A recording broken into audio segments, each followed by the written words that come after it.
Good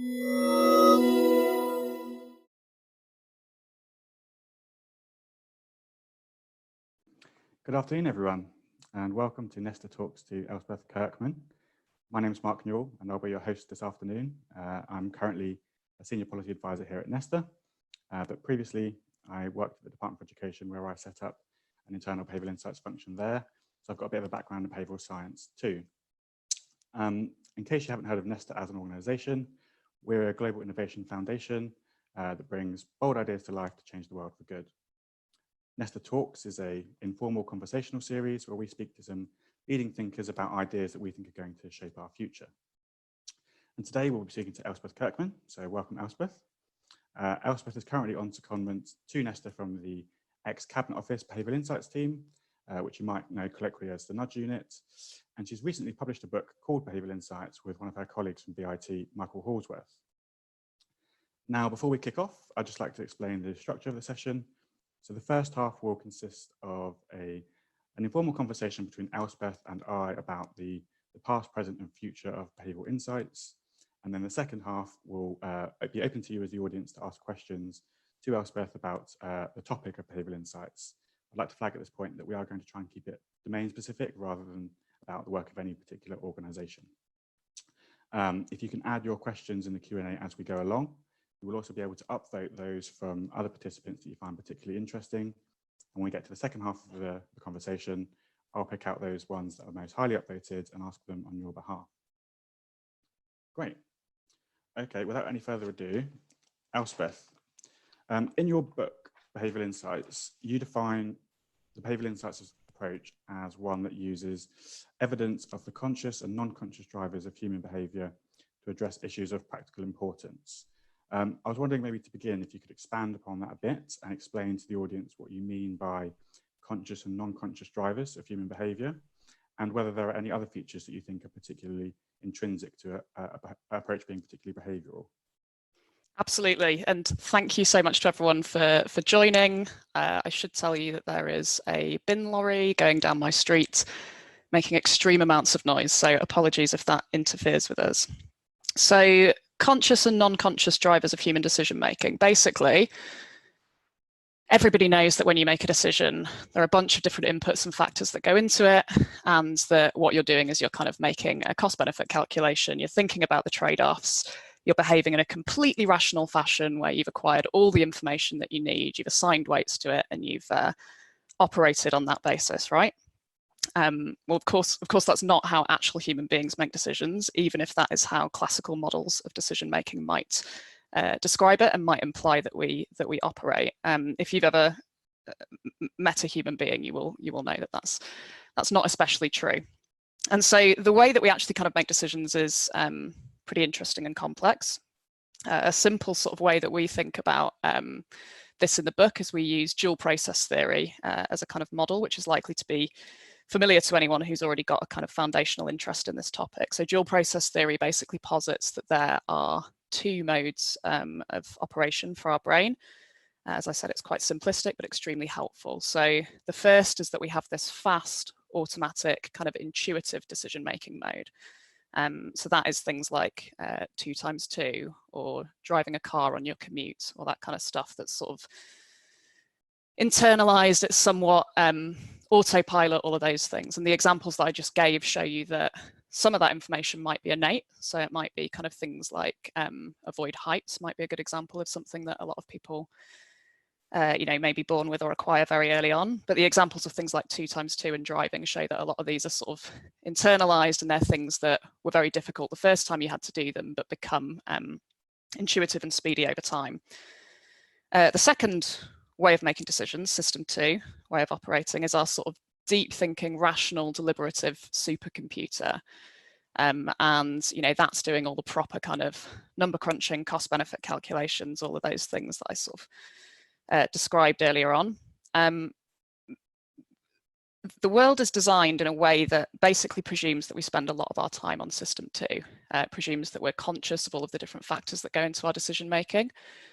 It presumes that we are consistent with our previous decisions and various other things. And of course, the reality is that that's not actually kind of how we make decisions. And so the kind of definition of using conscious and non-conscious factors of human decision making really sort of comes back to this dual process theory model. It's accepting that much of the time we're on system one, much of the way that we make decisions is something of a black box even to us, and that we need to sort of factor that into how we design the world. And then I think the second part of your question, Mark, was on sort of other features of the behavioural insights approach. Is that right? Yes. So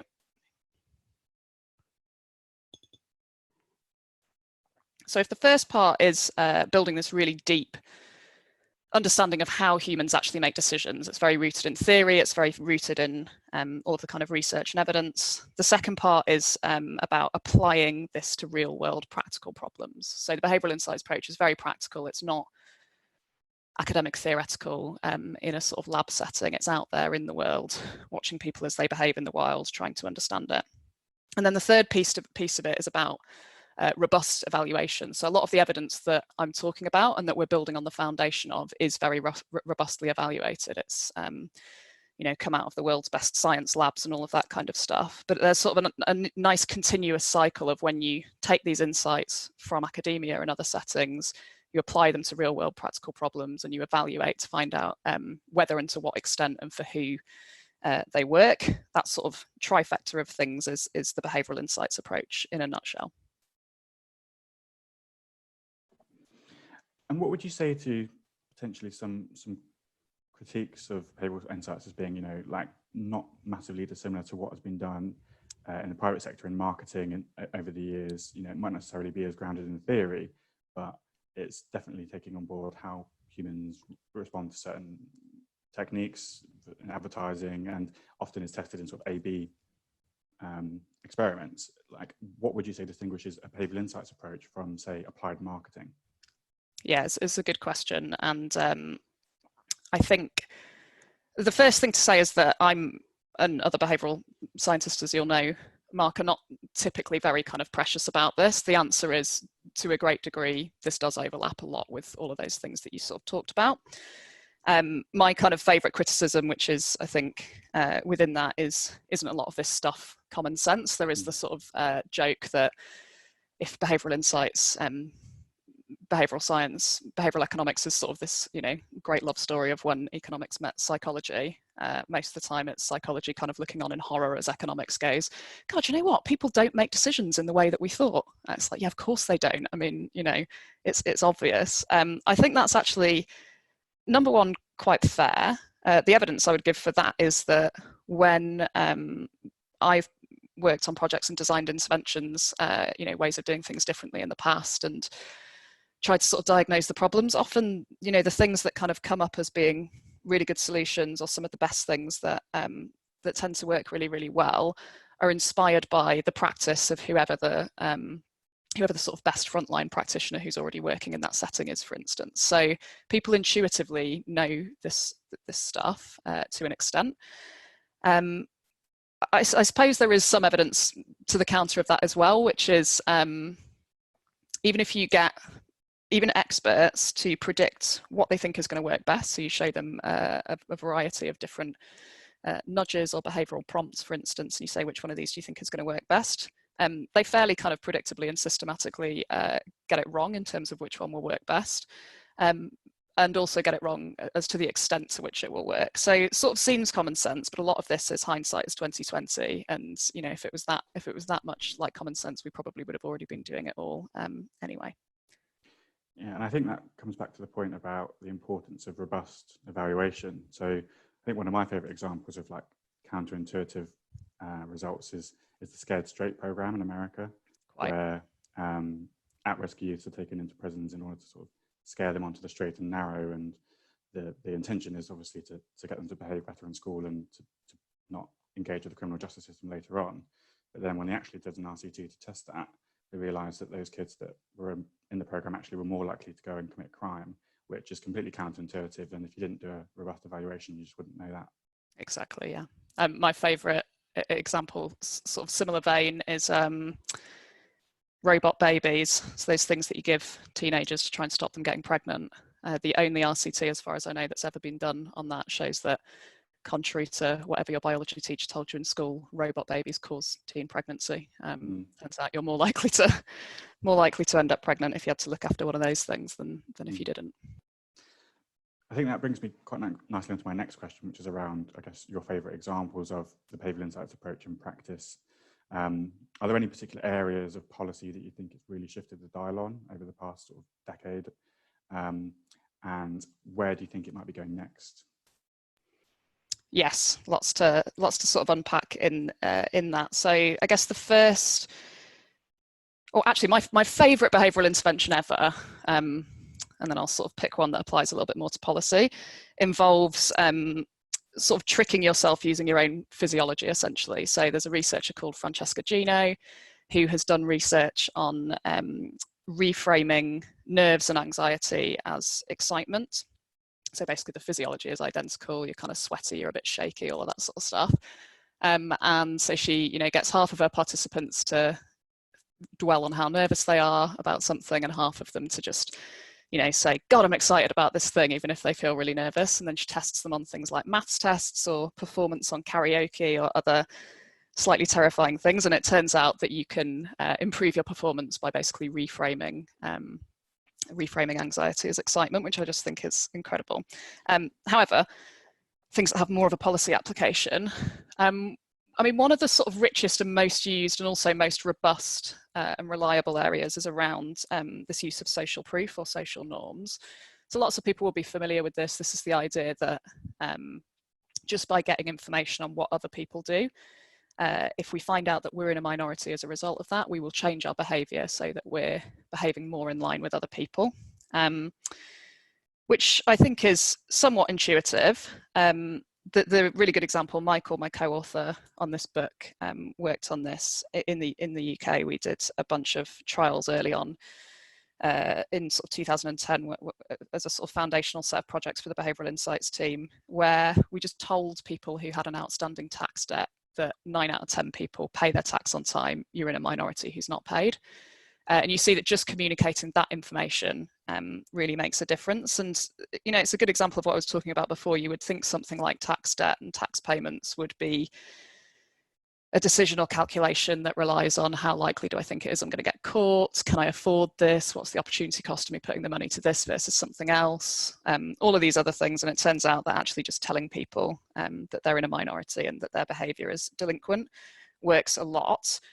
People will probably also know that can backfire. So I was watching Soccer Aid the other night, actually, and they kept saying, only 1% of people who watched Soccer Aid last year donated. We really want to do better than that this time. And you can see, that's something that you think is a compelling message, but there is evidence that if you tell people that a minority of people perform a behaviour, then even those that would have performed it otherwise will be less likely to do so because, again, they want to follow the norm for good or for bad. The other thing that we sort of learned in those taxation experiments was, and these had a great effect over the course of a year of running these experiments, about £200 million was brought forward in early tax payments as a result of these very small tweaks. But another thing that we were kind of able to use to sort of drive effectiveness was this idea of kind of collapsing the social distance between individuals receiving these letters and the people that they were given as a reference point, those who'd already paid. So the idea is that if I'm more likely to want to follow the crowd than not, I'm especially more likely to want to follow that crowd if I think that those people are like me or more like me. And so saying things like the majority of people with a debt like yours have already paid, or the majority of people in your local area have already paid, is even more effective. And we're starting to see that translating into other domains in a really interesting way. So there's some US research by Todd Rogers and various others on collapsing the social distance between teachers and their students, and seeing whether the kids perform better and get better marks just by giving the teacher information about what they have in common with their students. And it turns out that they do. And it turns out that that's particularly true when it comes to Black and Hispanic kids who are more likely to have a white teacher. That white teacher is more likely to, for some reason, not see similarities between themselves and those kids. It turns out if you point out quite superficial similarities like supporting the same sports team or that kind of thing, it can actually start to close race-based attainment gaps, which is a pretty depressing finding, but an incredibly interesting application. And then I think the other thing that's sort of really interesting, I mean, we could talk about social norms all day long, but that's really interesting is the way that you can exploit and use existing social dynamics for good. So another schools-based example around bullying, again in the US, identifying kids who they're described as social referents, but I basically think of them as kids who are popular and willing to use their political capital to defend others. You basically identify those kids in an existing school network, get them to be anti-bullying ambassadors, and then they will intervene and dramatically reduce bullying in a way that more formal teacher-led programs don't. So those are some examples that I really like in action. Thank you. There's some other sort of big wins that I sort of think of when I think about successes of BI, such as changing defaults. So automatic enrollment in pensions and I guess organ donation used to be kind of opting in, right? And the results would be quite different depending on whether the country had an opt-in or an opt-out system. And we've recently moved to an opt-out. What do you think about the ethics of those kind of behavioural insights interventions? Do you think that is fair enough for a state to kind of intervene in that way, or do you think it's kind of too paternalistic to change a default in that sort of way? Yeah, I mean, I think it depends what the application is, what the application is, right? So there's some things that would certainly be coercive and completely inappropriate to opt people into. You can think, just to pick a sort of toy example, you can think something like whoever you voted for last time, if you don't show up to vote, your default vote gets cast to the party you voted for previously. That would be totally unreasonable. I guess a lot of these things, it's about sort of weighing up the potential harm that opting somebody into something could do versus the potential harm of knowing that they're unlikely to actually do that thing. So retirement savings, pensions is, I think, a good example where, to me at least, it's pretty obvious that the risk of somebody and the cost to somebody of retiring with no workplace retirement savings, simply because the way that choice was architected made it a real hassle to actually ever sign up for that program. It was a sort of tomorrow problem. They probably always intended to do it. The kind of cost of the downside of not ever doing that completely outweighs any sort of potential risk from opting somebody in who doesn't really want to be opted in. The point of opt-in, opt-out is that you've retained the choice. You haven't, you've just flipped the kind of grain of it. You haven't kind of fundamentally removed somebody's right to opt out of something. I think the other thing that's a good thing to look at in those sorts of scenarios is what people intend to do, when you sort of ask them. So most people who weren't saving for retirement had intentions to do so. They just weren't kind of getting around to it. And then some other good kind of, checklist things, I guess, to think about in terms of the ethics of default interventions, but also any other kind of intervention are, number one, if it was made public what you were doing, would you feel that it was justifiable? Would you feel ashamed by it? Would you be worried about what the media would say? All of those sorts of things. There's some research by Cass Sunstein that shows acceptability of most of the things that we're actually kind of applying here is generally pretty high. And actually, if you compare it to, a lot of these approaches are sort of softer alternatives to more traditional policy tools, for instance. So if you think about something like a smoking ban, for example, there's lots of things that you can do that are somewhat related to behavioural insights around smoking. So you can do things like make sure that there's a substitute alternative product that's less harmful available, so that the cost of switching is extremely low. So something like vaping, moving from smoking to vaping, it's about as low cost as it can possibly be in terms of it feels like it's the same thing. It's a similar sort of habit. It gives you the same kick. That's very behavioural in its sort of approach, whereas something like ratcheting up the price of cigarettes through taxation is a much more traditional tool of policy. It works for sure, but it's a much harder kind of implement, and you kind of have to question whether it's whether the alternative, you question what the alternative would have been rather than just the do nothing option. Thank you. So let's assume there's someone in our audience that is quite interested in behavioural insights and potentially would like to apply it to their area of work. Would you have any sort of advice on where they could start about, things to read, toolkits to review, or just generally sort of strategies to apply in their day-to-day work that would give them a sort of at least a foundation in behavioural insights? I mean, for a start, chapter 4 of the book gives a nice 10-step walkthrough. So I guess that's my opportunity to plug that. There are lots of really good existing models. So there are things like the BASIC toolkit, which is by the OECD. There's the COMBI model by UCL. There's the Behavioural Insights team's EAST approach. So as you can tell, the field really likes its acronyms and mnemonics. I think one thing that a lot of these models have got a lot of overlap and lots of things in common.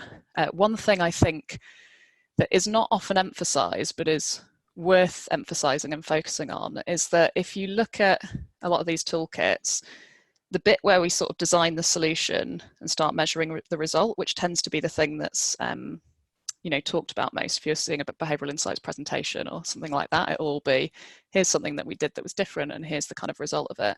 That stuff really doesn't come through until quite kind of late on in the methodology, and that's because it's so important to understand the context, as in any research project, understand the context, really make sure that you're kind of getting your diagnosis right and building up a theory of change so that you can then match solutions appropriately and you get the best chance of success.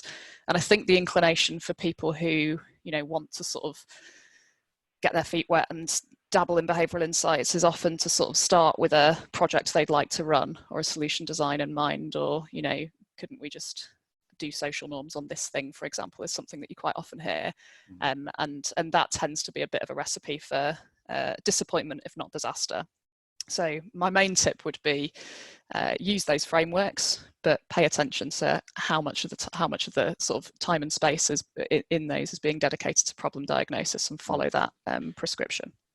I would completely echo that. So as I mentioned at the start, I spent 2 years at DfE setting up an internal behavioural insights function, and we were in the strategy unit, and a lot of our work would be around that kind of problem definition scoping stage with internal teams. And sometimes we'd get to a point and go, actually, you know what, this isn't a problem which is amenable to behavioural insights, and actually there's other ways that you could go about tackling this issue. And that problem definition stage, I think, is critical before you even think about, okay, what WYSI intervention would be good here. So absolutely, I completely agree. And just on that point, so when we started up our unit, it was myself and a colleague, Dr. Liz Castle, who both had a background in behavioural science literature.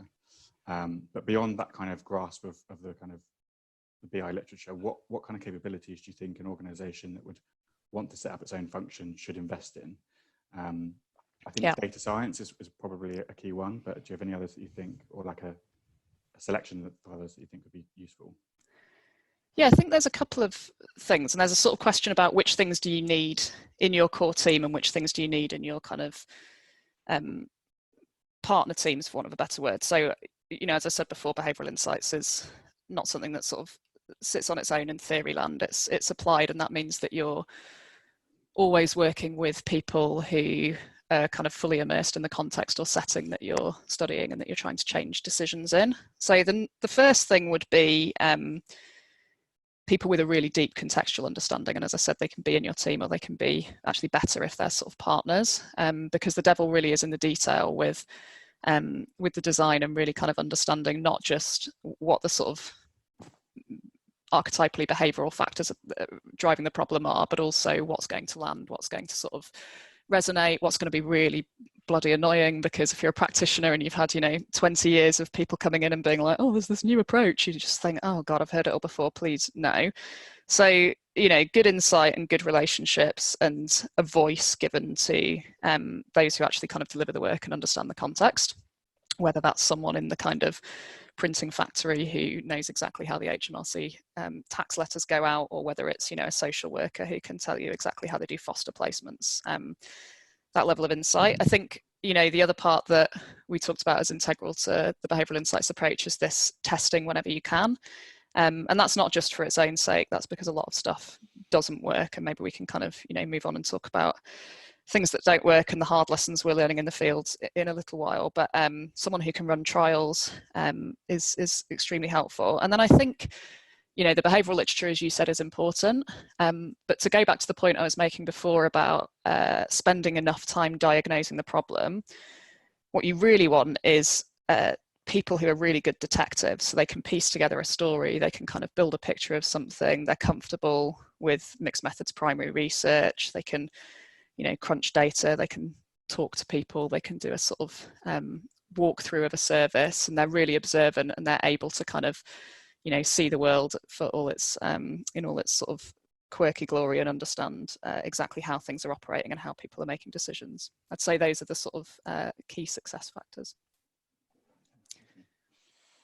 You kind of alluded to one of the kind of critiques of behavioural insights, and I guess psychological studies in general in recent years, which is a kind of the issue of null results and also the replication crisis. So this idea that actually, if you were to run similar experiments twice, they might not necessarily give you the same results, but there's been a bias in publications towards those that have given positive and significant results. Now, given that the behavioural insights approach, I guess, is more real world than pure academia, and a lot of the studies that organisations have done have been funded by government, not necessarily be able to be replicated for various reasons. Yep. Do you think that we can really know what works in behavioural insights, or do you think that it's a case of we know what direction things are working in, but we still need to do a little bit more? Yeah, I mean, I kind of think of it as a it's a sort of like a paint by numbers type thing, where you've got a bunch of dots on the page and you sort of know the rough shape of things, and some of the bits are shaded in and a whole kind of pattern starting to emerge, but there's still a whole swathe of it that you look at and think, I really don't know what this is kind of telling me in its collective form yet.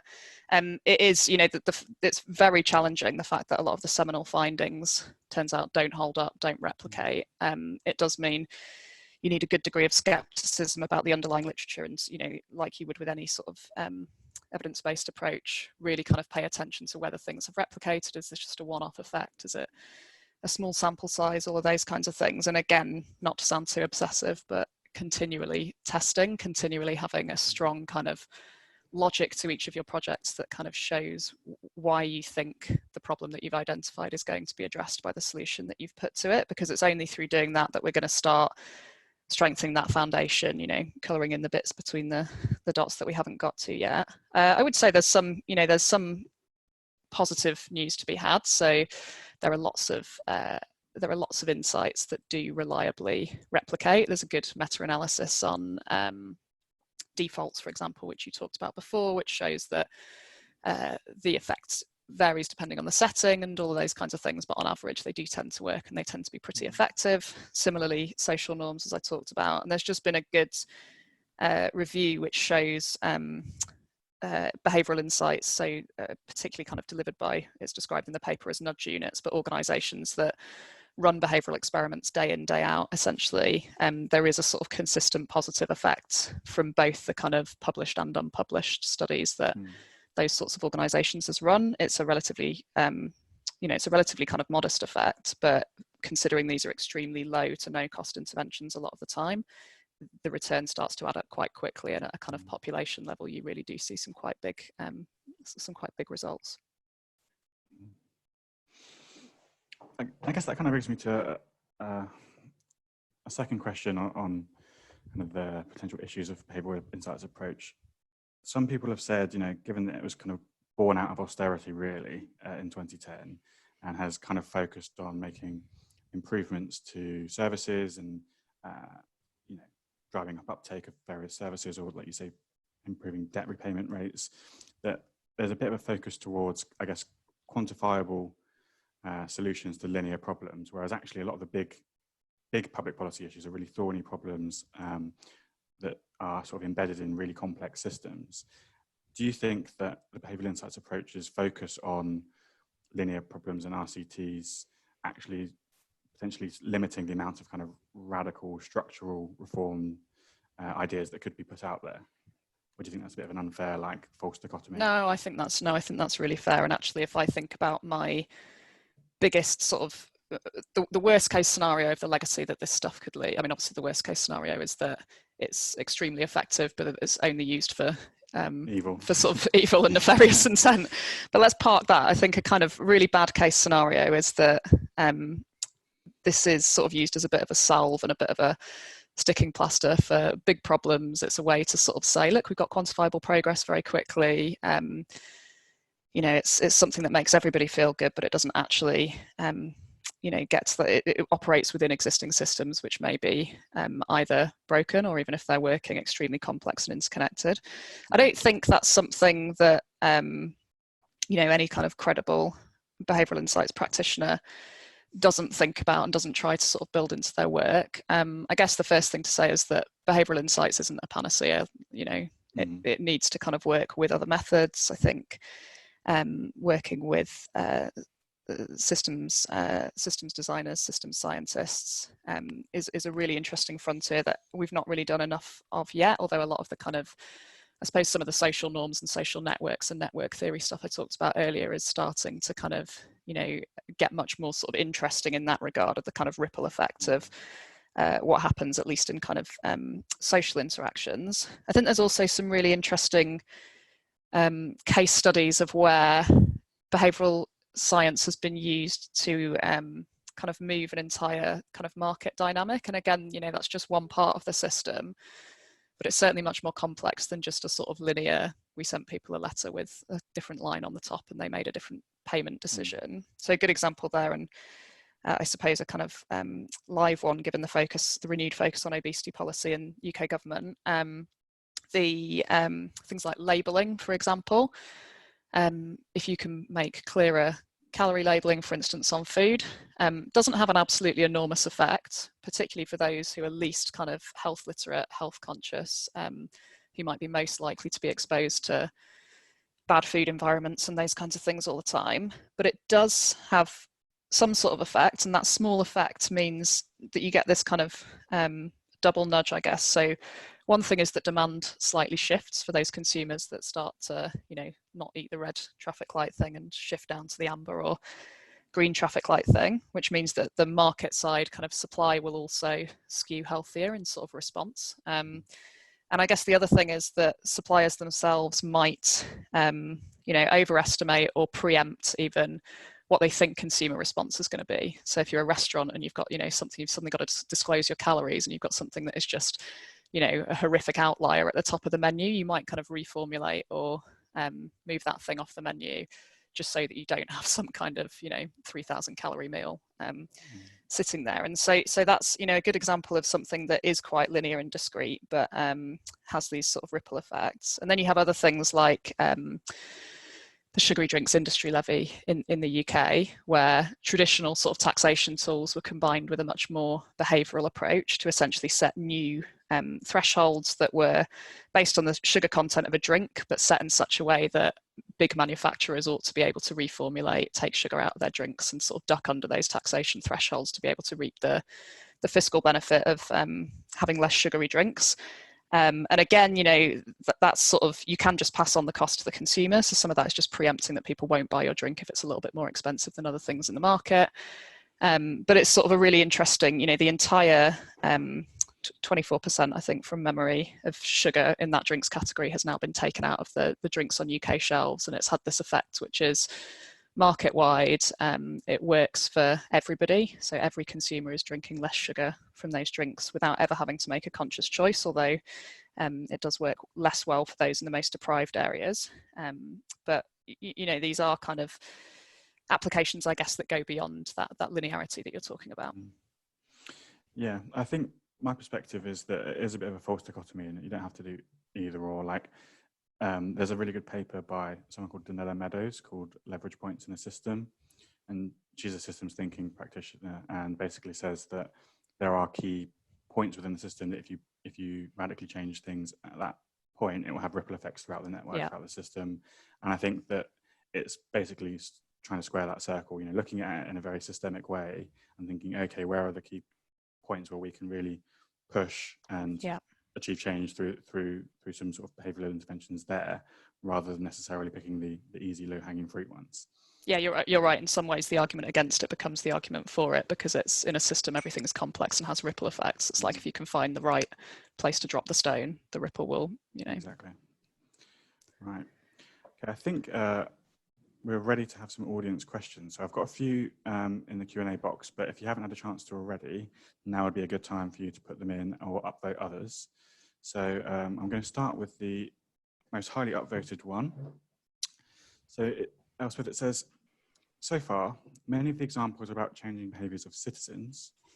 Are there examples of changing the behaviours of policymakers across Whitehall, e.g. involving and engaging with citizens / public to co-produce policies that are tricky to resolve, have trade-offs, etc.?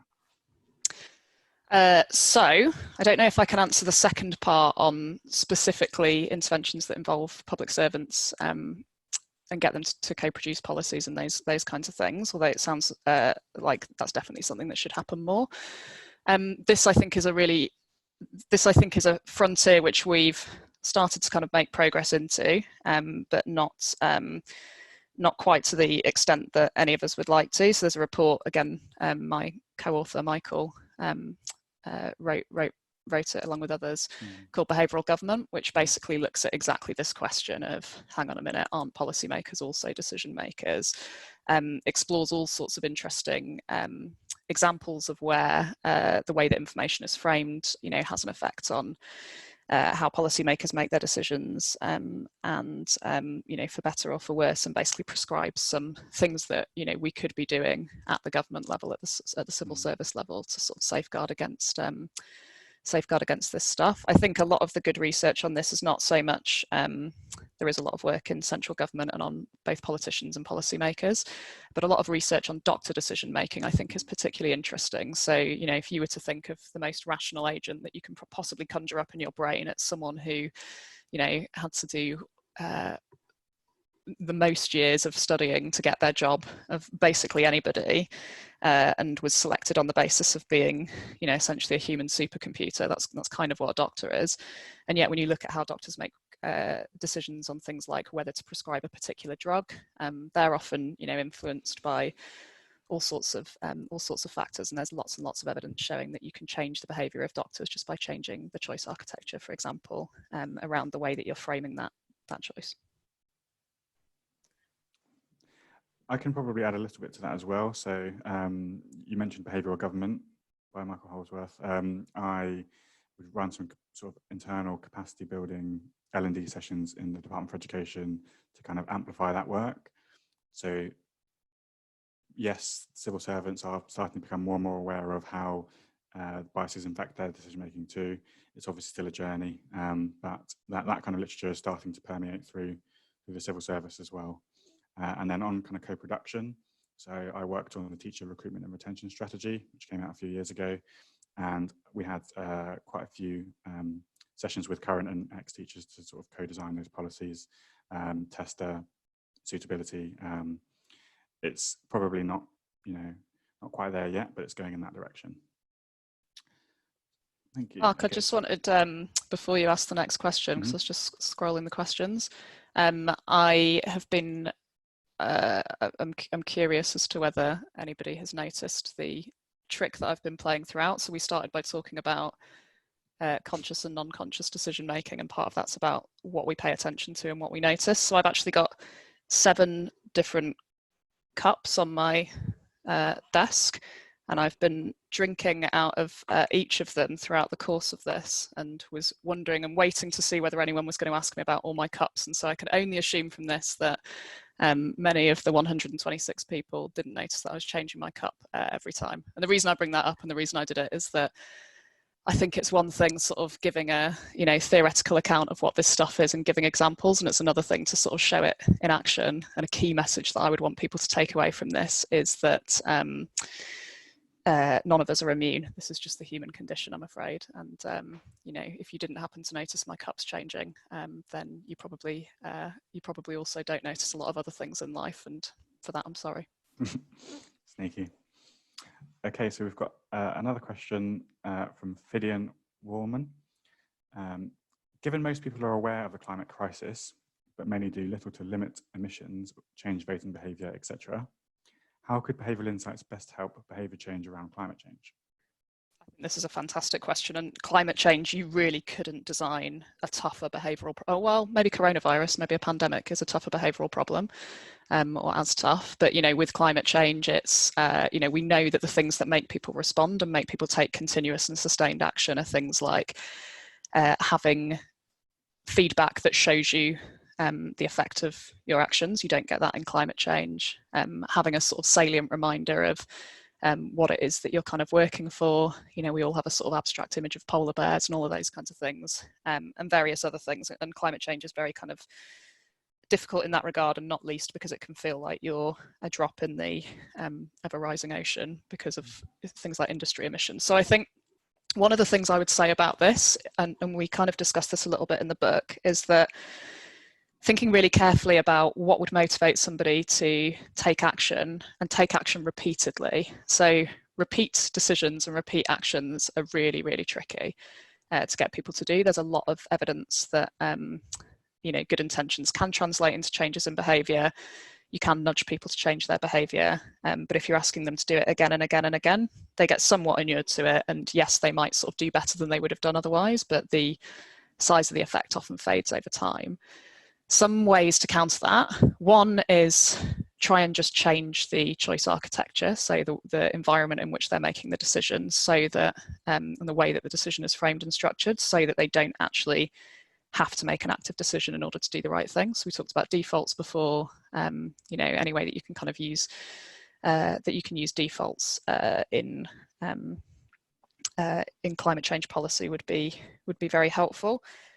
Things where you have to act once to get a kind of long-term sustained effect. So, a classic example of that would be something like a contraceptive implant. You need to get that done once, and then you're, not protected in every way, but you kind of don't have to take repeat action in order to not get pregnant.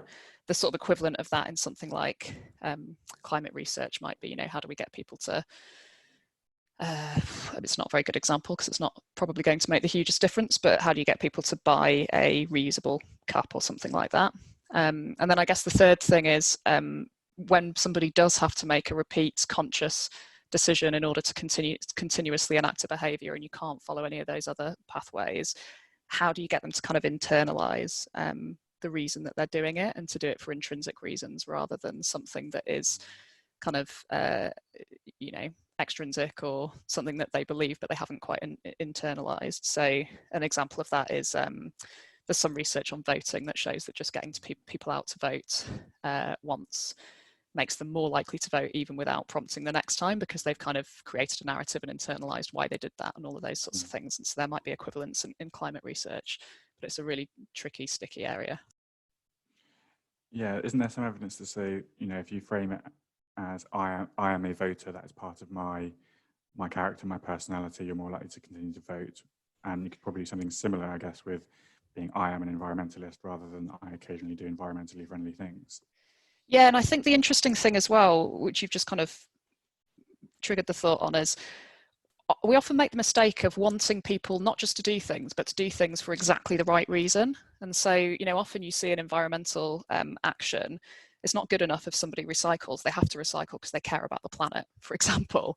And that's not, behavioural science would say that, the reason someone's doing something doesn't matter so much. You should just focus on the actions. There's some research that we did in Denver. It was a very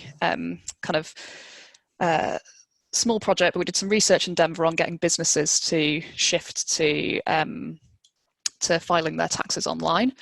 And business owners around Denver tend to be the kind of people who say, oh yeah, I really care about the climate, really care about the environment. It's quite a sort of, lots of green activism, all of those sorts of things.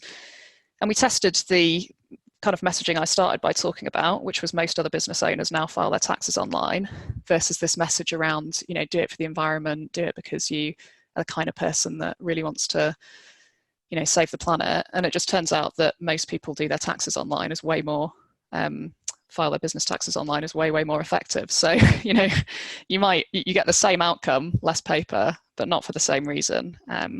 The other example I just thought of, as well as I was saying, you know, defaults, a really simple default which is very effective, is things like businesses setting their printers to two-sided printing as a default. If you have to do printing at all, they often come out the box with one side as the default, because I assume they're trying to upsell you on paper as well. But you know, it makes these huge differences, and nobody has to make an active choice. Thank you. So the next question is from Adrian Webster. He asks, how could behavioural insights be applied to the current fatigue with social distancing and mask wearing in relation to the current growth in COVID cases? First thing that comes to mind for me, I guess, is you mentioned social proof, you know, saying actually the majority of people are adhering and are wearing masks in appropriate places. That would be a starting point, right? Yeah, I think mask wearing in itself is really interesting, because I suppose there's the examples of social proof I've talked about previously are where the norm is somewhat invisible. So, you know, I'm not chatting to my friends about who's paid their taxes on a daily basis, and nor do I think other people do. So that's a good example of somewhere where people kind of grossly overestimate how many people are delinquent, and then they're surprised when they get the true stat, which has been sort of opaque. So it's kind of just about disclosing information. Whereas if you think about something like mask wearing, that's an extremely visible activity, and so you can you know, you can somewhat sort of determine just from looking around you as to whether that's a norm or not. And I think, you know, very anecdotally, I certainly saw around where I lived that there was some kind of tipping point, some sort of moment where probably went from about 30% of people visibly wearing masks to suddenly everybody had them, not because it was, you know, that didn't coincide with it being mandated, but I think probably because it's just sort of visible social proof. And I've been on a few short trips since lockdown's eased, and I have noticed there's actually quite a lot of variability by parts of the country as well. Yeah, I'm sure. Okay, next question is actually one that I was thinking about asking earlier on. So good question, Lemma. Have you come across any studies addressing the possibility of adaptation or desensitization to BI approaches over time, which I think also kind of relates to the question that I was going to ask, which is, you know, do nudges persist over time, or do they have short-term effects and then kind of fade out and people go back to business as usual? Yeah, so one that springs to mind, which I think is a good kind of quantification of this, is so O-Power, which is a utility company in the US, is quite famous for having pioneered a lot of these early kind of nudging customers studies. So they did a lot of, you know, feedback saying you use less energy than your neighbor, and kind of doing a smiley face to show that's good, and all of those kinds of things. And they give their utility customers basically regular letter-based feedback. And what they've been able to do is they've been able to look at the effect of repeat exposure to those messages and see whether the effect sort of sustains over time. And they find that people who are receiving those messages do continue to use less of the utility than those who don't receive the messages, but the gap between those two groups does start to diminish.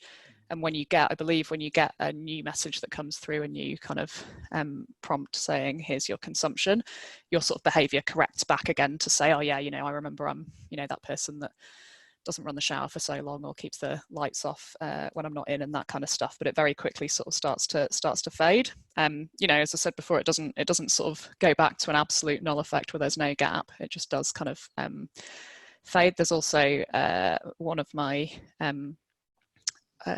ex-colleagues, Michael Sanders, ran some experiments on getting people to donate to charity.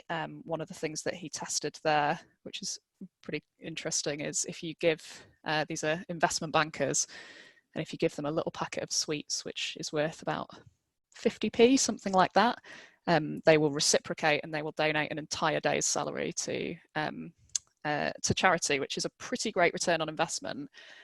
He reran that experiment the next year and had quite a kind of nifty design where he was basically able to say, for those who'd never received the sweets before, they behaved in a way that was kind of identical to the previous year's cohort. So they saw this big bump in giving.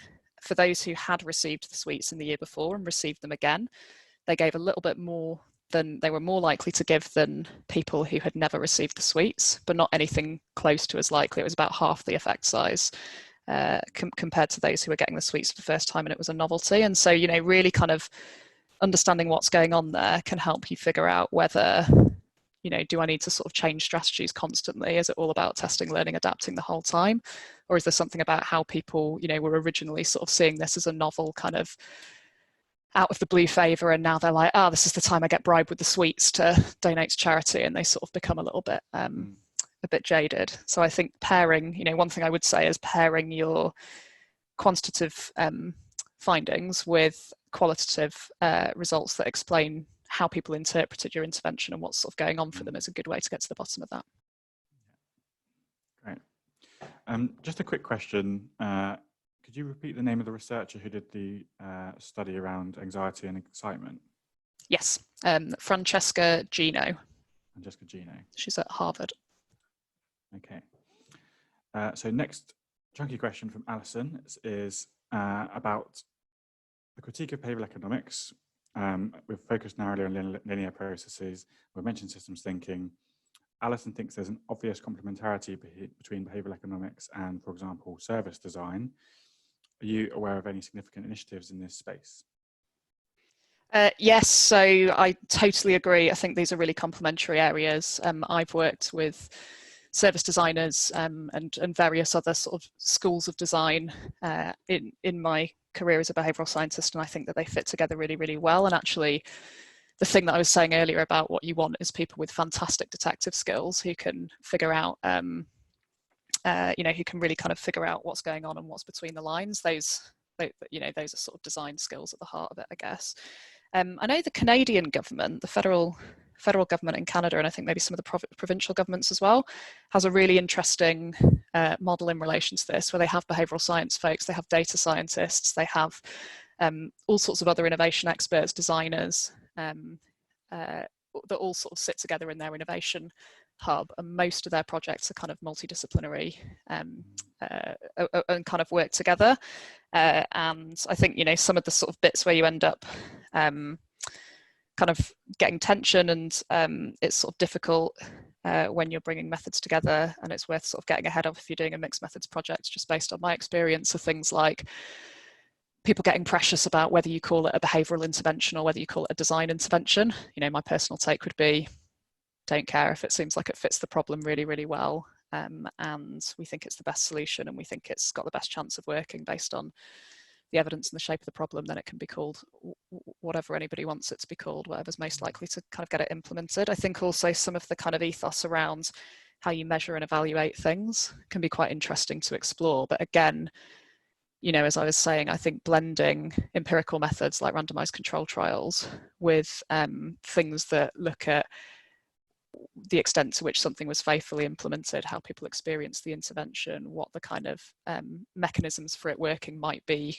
compared to what you imagined they would be when you're coming up with your hypothesis. I think that those complementary approaches are the aspiration for any project. Great. I think we have time for maybe one or two more. The next question is around, do you know of any examples of behavioural insights being used in the cultural sector effectively? I guess it depends how you define the cultural sector.